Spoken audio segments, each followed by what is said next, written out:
राधा कुंड के तट पर स्थित श्रील रघुनाथ दास गोस्वामी जी का भजन कुटीर है। चैतन्य महाप्रभु के 6 मुख्य शिष्य हुए, जिनको बोलते हैं वृंदावन के 6 गोस्वामी। श्रील रूप गोस्वामी, श्रील जीव गोस्वामी, श्रील सनातन गोस्वामी, श्रील गोपाल भट्ट गोस्वामी, रघुनाथ दास गोस्वामी, रघुनाथ भट्ट गोस्वामी। रघुनाथ दास गोस्वामी जो पश्चिमी बंगाल में गोवर्धन मजूमदार और हिरण्य मजूमदार के पुत्र थे।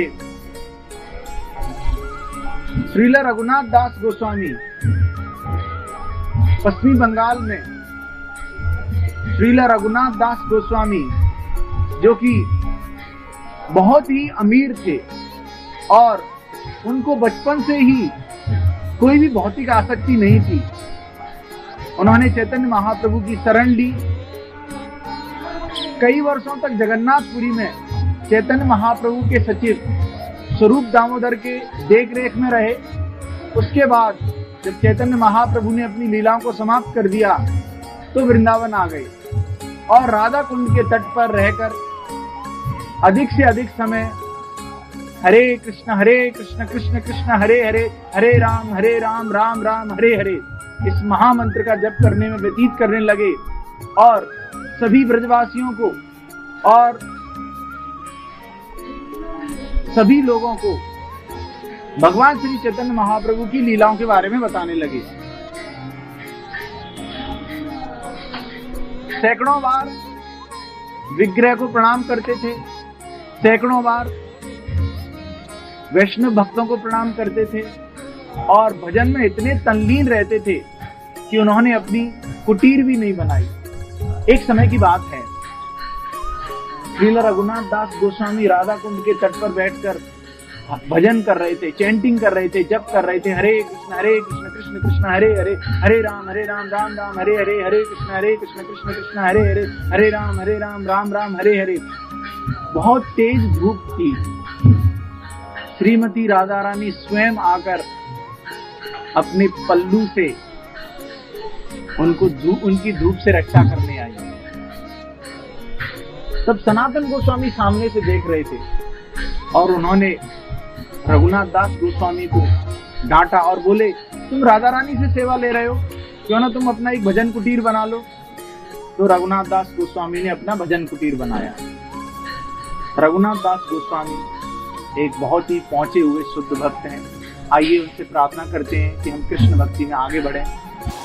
राधा कुंड के तट पर श्रीला गोपाल भट्ट गोस्वामी, श्रीला रघुनाथ दास गोस्वामी और श्रीला कृष्णदास कविराज गोस्वामी के भजन कुटीर हैं। तो अभी हम बैठे हैं श्रीला गोपाल भट्ट गोस्वामी जी के भजन कुटीर पर। चैतन्य महाप्रभु के 6 शिष्यों में से एक शिष्य हैं श्रीला गोपाल भट्ट गोस्वामी, जो मूलतः वाराणसी के निवासी थे। तपन मिश्रा के पुत्र। तपन मिश्रा चैतन्य महाप्रभु के शिष्य हैं। श्रीला गोपाल भट्ट गोस्वामी चैतन्य महाप्रभु को श्रीमद् भागवतम सुनाया करते थे, एक ही श्लोक को अलग अलग स्वरों में, और बहुत ही अच्छा पकवान बनाते थे। हरे कृष्णा। राधा कुंड के तट पर ही श्रीला कृष्णदास कविराज गोस्वामी, गोपाल भट्ट गोस्वामी, श्रीला रघुनाथ दास गोस्वामी, तीनों गोस्वामियों ने एक ही तिथि को अलग अलग वर्षों में समाधि ली और ये इन तीनों का एक समाधि मंदिर है।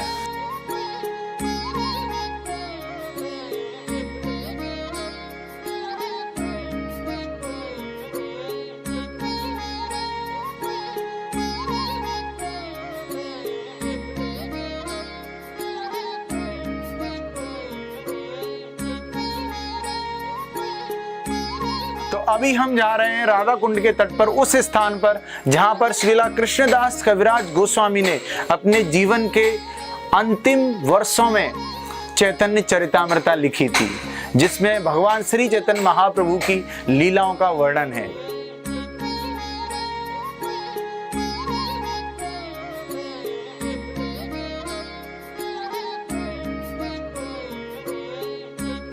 राधा कुंड के तट पर ही अभी हम उस स्थान पर हैं जहां पर श्रीला कृष्णदास कविराज गोस्वामी ने चैतन्य चरितामृत की रचना की थी। श्रीला कृष्णदास कविराज गोस्वामी हालांकि वृद्धावस्था में थे, उनसे कई शुद्ध भक्तों ने उस समय पर निवेदन किया कि आप चैतन्य महाप्रभु की लीलाओं को लिखें। तब उन्होंने मदन मोहन जी के विग्रह से कृपा प्राप्त कर यहाँ पर चैतन्य चरितामृत की रचना की थी।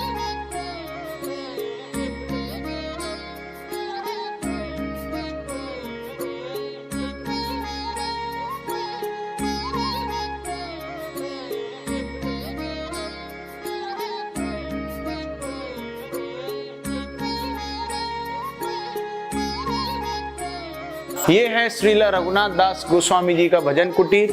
और इससे पहले राधा कुंड पर जब हम गए थे, हमने उनके समाधि मंदिर के दर्शन किए थे। तो श्रीला रघुनाथ दास गोस्वामी जब भजन करते थे, जब चैंटिंग करते थे, हरे कृष्ण कृष्ण कृष्ण हरे हरे, हरे राम राम राम हरे हरे, तो टाइगर भी जब आ जाता था, बाघ भी जब आ जाता था, तो उनको डिस्टर्ब नहीं करता था। ऐसे कुछ चित्र हैं यहाँ पर कि बाघ आ रहा है, शेर आ रहा है और उनको उनके भजन से भंग नहीं कर रहा है। हरे कृष्णा। राधा कुंड के तट पर जब श्रीला रघुनाथ दास गोस्वामी रहते थे, तो उन्होंने देखा कि आसपास के लोग राधा कुंड और श्याम कुंड के जल का प्रयोग अपने नित्य क्रियाकर्मों में कर रहे हैं। यह बात उनको बिल्कुल नहीं जची। तो उन्होंने निर्देश दिया, एक कुएं का निर्माण किया जाए, एक कुआं खोदा जाए, उस कुएं का जल आप नित्य क्रियाकर्मों में प्रयोग कर सकते हैं। जब कुएं की खुदाई शुरू हुई तो खून की धारा बहने लगी। यह बात श्रीला रघुनाथ दास गोस्वामी को पता चली और रात को सपने में गिरिराज आते हैं और उनको बोलते हैं कि यह मेरी दिव्या है, यह मेरी जीव है। तो रघुनाथ दास गोस्वामी ने उस दिव्या के लिए एक अलग मंदिर का निर्माण किया, उसकी प्रतिष्ठा की, और यह है श्री श्री गिरिराज दिव्या मंदिर।